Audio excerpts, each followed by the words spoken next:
दोस्तों, जब भी प्रेम की बात होती है, श्री कृष्ण राधा के प्रेम की बात सबसे पहला आती है। राधा कृष्ण के प्रेम को जीवात्मा और परमात्मा का मिलन भी कहा जाता है। राधा कृष्ण की प्रेम की मिसालें दी जाती है। कहा जाता है कि श्री कृष्ण को केवल दो ही चीजें सबसे अधिक प्रिय थी। ये दोनों चीजें भी आपस में गहराई से जुड़ी हुई थी। वो थी बांसुरी और राधा। लेकिन किसी को भी ये नहीं पता कि राधा जी की मृत्यु कैसे हुई थी।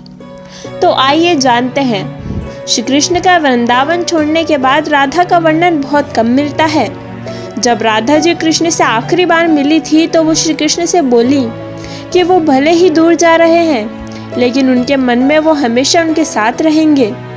उसके बाद श्री कृष्ण मथुरा गए और कंस और बाकी राक्षसों को मारने का काम पूरा किया। इसके बाद प्रजा की रक्षा के लिए कृष्ण द्वारिका चले गए और द्वारिकाधीश नाम से विख्यात भी हुए। कृष्ण के जाने के बाद राधा की जिंदगी में अलग ही मोड़ ले लिया था।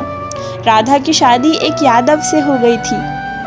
राधा ने अपने दाम्पत्य जीवन की सभी रस्में निभाई और बूढ़ी हो गई, लेकिन उनका मन तब भी श्री कृष्ण के लिए समर्पित था। पत्नी के तौर में राधा ने सभी कर्तव्य पूरे किए और दूसरी तरफ श्री कृष्ण ने देव कर्तव्य निभाए।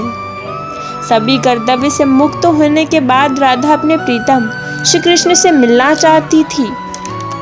राधा आखिरी बार श्री कृष्ण से मिलने द्वारिका पहुंची।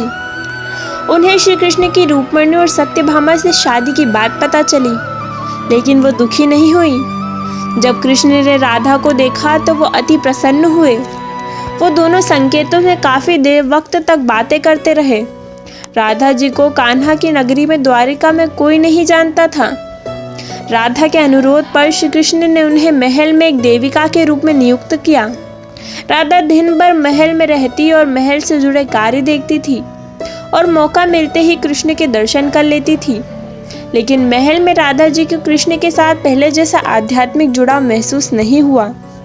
इसलिए राधा ने महल से दूर जाना तय किया।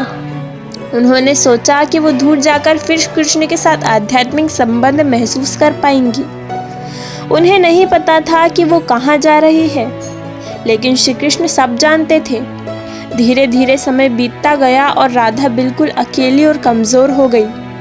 उसी वक्त उन्हें श्री कृष्ण की आवश्यकता पड़ी। आखिरी समय में श्री कृष्ण उनके सामने आ गए। श्री कृष्ण ने कहा कि वे उनसे कुछ मांगे, लेकिन राधा ने उन्हें मना कर दिया। श्री कृष्ण के दोबारा अनुरोध करने पर उन्होंने कहा कि वो आखिरी बार उन्हें उनकी बांसुरी बजाते हुए देखना चाहती है। श्री कृष्ण ने बांसुरी और बड़ी सुरीली धुन में बांसुरी बजाने लगे। श्री कृष्ण ने दिन रात बांसुरी बजाई जब तक राधा आध्यात्मिक रूप से उनमें विलीन नहीं हो गई।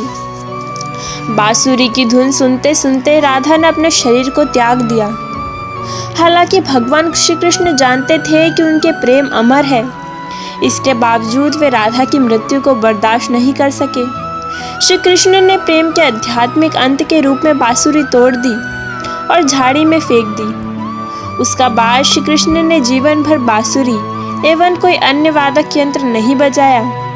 कहा जाता है कि जब द्वापर में नारायण ने श्री कृष्ण के रूप में जन्म लिया था, तब माँ लक्ष्मी ने राधा रानी के रूप में जन्म लिया था, ताकि मृत्यु लोक में भी वो एक साथ रहे।